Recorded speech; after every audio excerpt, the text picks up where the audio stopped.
Il y a une idée qui s'est installée dans nos vies sans faire de bruit, une idée qu'on a fini par prendre pour une évidence morale. Être fiable, ce serait ne dépendre de personne. Être adulte, ce serait être autonome. Être fort, ce serait s'en sortir seul. Cette idée est partout, dans le travail, dans les familles, dans la manière dont on parle de santé mentale, de réussite, de maturité. Et pourtant, il y a quelque chose qui ne colle pas. Parce que jamais les individus n'ont autant travaillé sur eux-mêmes, jamais ils n'ont autant lu, compris, analysé, optimisé, et jamais ils ne se sont sentis aussi seuls. À la fin des années 90, le politologue Robert Putnam observe un phénomène étrange aux États-Unis. Les gens vont toujours autant au bowling, les salles ne sont pas vides, les pistes tournent à plein régime, mais quelque chose a disparu. Avant, on y allait en équipe, il y avait des ligues. Chaque semaine, on retrouvait les mêmes personnes, il y avait des rituels, des blagues, des présences qui se retrouvaient. On ne venait pas seulement jouer, on venait pour être ensemble. À la fin du XXe siècle, tout cela a disparu. Les gens continuent à jouer au bowling, mais ils y jouent seuls. D'où le titre que Putnam a choisi pour son livre devenu célèbre, Bowling Alone. Jouer toujours autant, mais sans collectif. Ce que je te raconte, ce n'est pas une anecdote, c'est un symptôme.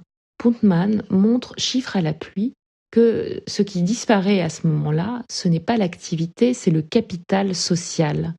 Les liens fiables, les structures relationnelles, les espaces où l'on se retrouve sans objectif de performance. Les clubs ferment, les associations se vident, les lieux de rencontre disparaissent. Les individus restent, mais ils ne font plus ligue, ils ne sont plus ensemble. Et aujourd'hui, plutôt que de réparer le collectif, on a changé de discours. On dit aux individus, sois autonome, gère-toi, travaille sur toi. Et quand le lien se défait, on fait comme si le problème venait des personnes. Tu es fatigué? Tu manques de résilience. Tu es à bout? C'est une fragilité personnelle. Tu es en souffrance? Va voir un psy. Et ce que Putnam montre est encore plus dérangeant. Quand les structures relationnelles disparaissent, les individus payent l'addition avec leur corps. Ce n'est pas une question de caractère, c'est une question d'architecture sociale. Et la science le confirme aujourd'hui sans détour. Si pendant longtemps on a parlé de solitude comme un malaise émotionnel, un sentiment désagréable, subjectif, on sait désormais que la solitude, le manque de lien, tue. La psychologue Juliane Holt-Lundstadt a analysé des données portant sur plus de 3 millions de personnes et sa conclusion est nette. L'isolement social augmente le risque de mortalité prématurée de plus de 30%. La solitude est plus dangereuse que l'obésité, elle est même comparable à un tabagisme lourd. Elle dérègle le système immunitaire, elle augmente l'inflammation chronique, elle épuise le système nerveux. Le corps humain n'est pas conçu pour survivre seul. Et pourtant, c'est exactement ce que notre monde exige de plus en plus souvent.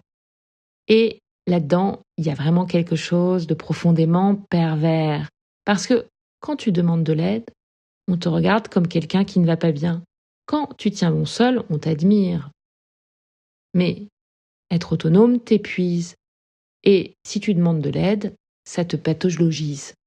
Le piège est donc parfait. Pourtant, et rappelle-le-toi, la solitude n'est pas un problème individuel, c'est un effondrement systémique et propre à notre société actuelle.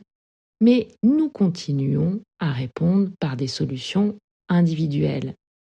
Il y a 4000 ans, en Égypte ancienne, on racontait une toute autre histoire. Dans le livre des portes, à la 7e heure de la nuit, le dieu solaire Ré atteint le point le plus dangereux de son voyage. Il est loin du monde visible, loin de la lumière, à l'endroit où continuer seul devient impossible. Et c'est là qu'apparaît Apophis, l'énorme, le gigantesque serpent du chaos, de la dispersion, de l'inertie, de ce qui aspire à la vie. Et ici, le récit devient limpide. Ré ne peut pas gagner seul.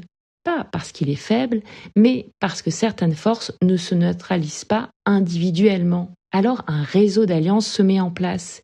Isis tisse et lie. Ses quêtes, la déesse Scorpion paralyse avec son dard. Même les ennemis anciens, Horus et Seth, coopèrent, parce qu'à cette heure-là, survivre passe avant les oppositions. Et pendant tout ce temps, Ré ne rame pas.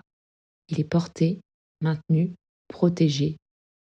La renaissance n'est pas un acte solitaire, c'est un acte solidaire.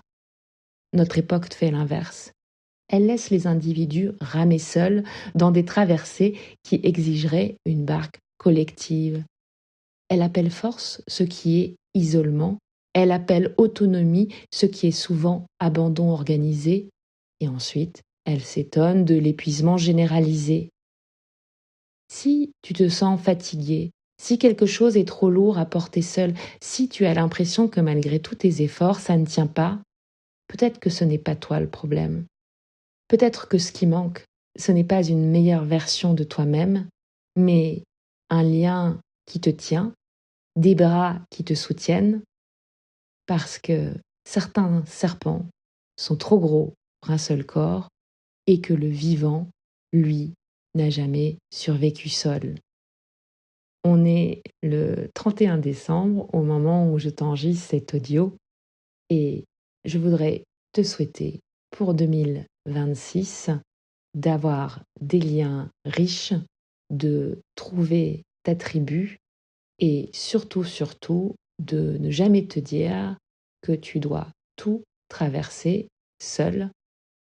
Comme nous le rappelle le dieu Ré, la renaissance est un acte solidaire et non solitaire.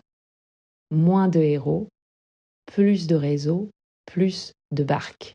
À demain, le 1er janvier, pour ouvrir la 8e porte et démarrer 2026 ensemble.